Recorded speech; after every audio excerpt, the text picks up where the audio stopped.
شکریہ فرزانہ.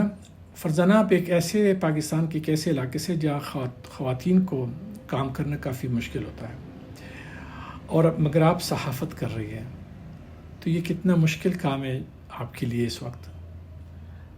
یقیناً مشکل ہے. جب میں نے جوائن کیا تھا تو اس وقت سے ہی میرا رجحان چونکہ ہیومن رائٹ ایشوز پر تھا. تو آپ کو پتہ ہے کہ پاکستان میں ہیومن رائٹ ایشوز پر کام کرنا بہت مشکل ہوتا ہے. تو اس وقت کے دور کو اگر میں آج کے دور کے ساتھ کمپیریزن کرتی ہوں، یعنی کہ 97 میں میں نے جوائن کیا، 1997 میں، آج 22 سال سے زیادہ ہو گئے.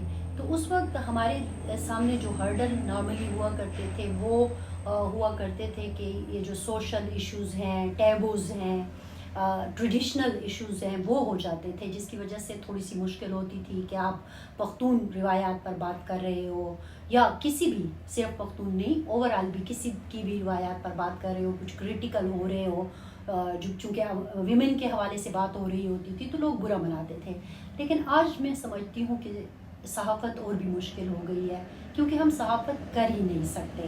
صحافت کیا ہے میرے نزدیک، جو مجھے سکھایا گیا تھا، میں نے جرنلزم ماس کمیونیکیشن کیا، مجھے سکھایا گیا تھا کہ انفارمیشن تک رسائی اور پھر اس انفارمیشن کو لوگوں تک پہنچانا، یہ صحافت ہے. اب ہم یہ نہیں کر سکتے، نہ تو ہماری انفارمیشن تک رسائی ہے اور نہ ہم لوگوں تک اس کو صحیح طریقے سے پہنچا پاتے ہیں. درمیان میں اتنے ہرڈلز، اتنے بیریئرز ہیں کہ آپ بات کر ہی نہیں سکتے. 3-4 چیزیں جو ہیں وہ بہت مشکل بنا دیا ہے اس کو صحافت نے. ایک یہ جو مذہبی دباؤ ہے، وہ کوئی بھی بات کر لو، مثال کے طور پر کوئی بھی آتا ہے کسی کو قتل کر دیتا ہے، ہم خبر نہیں دے سکتے، ہم کہتے ہیں ایک شخص ہلاک، حالانکہ اس کا بیک گراؤنڈ ہوتا ہے کہ اس نے کیوں قتل کیا، اس میں مذہب انوالو ہے.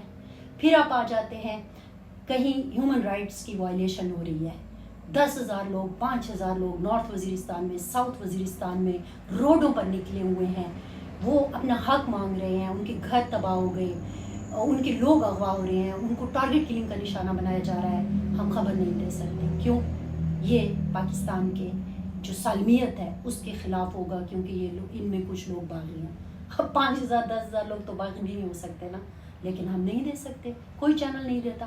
اچھا، پھر آپ آ جائیں، یہ غبل وطنی کا مسئلہ ہو گیا. پھر آپ آ جائیں پولیٹیکل جو ایک پریشر ہے ہمارے اوپر.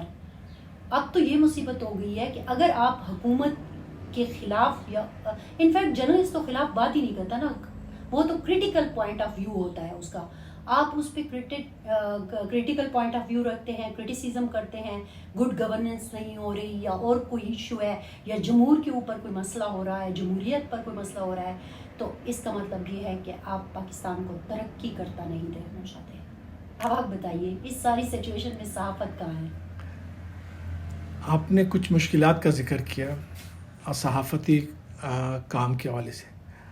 آپ ایک خاتون بھی ہیں، اور خاتون ایک صحافی بن کے کیا مشکلات کا سامنا کر رہی ہے، جب آپ نے کچھ آلریڈی ایسے موضوعات پہ کی طرف اشارہ کیا کہ جس کے حوالے سے آپ صحافت کرنا بڑا مشکل ہے، لیکن ایک خاتون صحافی ہوتے ہوئے آپ کو کیا مشکلات ہیں اور کیا وہ ایشوز ہیں جس کی طرف فوری نشاندہی کی ضرورت ہے اور اس کو ختم کرنے یا حل کرنے کی ضرورت ہے؟ دیکھیں، جیسے کہ میں نے، اگر آپ آرمی پبلک اسکول کے واقعے کی بات کریں، یا پھر مشال خان قتل کی بات کریں، یا پھر اس کے بعد ہونے والے جو مسنگ پرسن کے حوالے سے بات کریں، میں نے جب اس پہ سٹوریاں کرنے کی کوشش کی تو ایک وائس آئی اور انہوں نے کہا کہ یہ کام تو مرد نہیں کرتے، آپ عورت ہو کر کیسے کر رہی ہیں؟ تو یہ جو ایک ڈفرینس ہے نا کہ مرد نہیں کر سکتے تو آپ کیسے کر رہی ہیں، یہ چیز آپ عورت کو کمزور دکھانے والی بات ہے کہ آپ کی ہمت کیسے ہوئی ہے بات کرنے کی. تو مجھے ایسے لگتا ہے کہ بعض اوقات آپ کا عورت ہونا اس معاشرے میں ایک کمزوری کی نشانی بنا دیا گیا ہے. آپ کی فیملی ہے، آپ کی کریکٹر اسیسینیشن ہو سکتی ہے. مثال کے طور پر اگر ابھی ایک ریسنٹلی ابھی جب ہم اور آپ بات کر رہے ہیں تو ایک وفاقی وزیر نے بڑا عجیب سا ٹویٹ کیا، ایک نے نہیں بلکہ 2 نے، تو میں نے اس کے نیچے اپنی رائے کا اظہار کیا.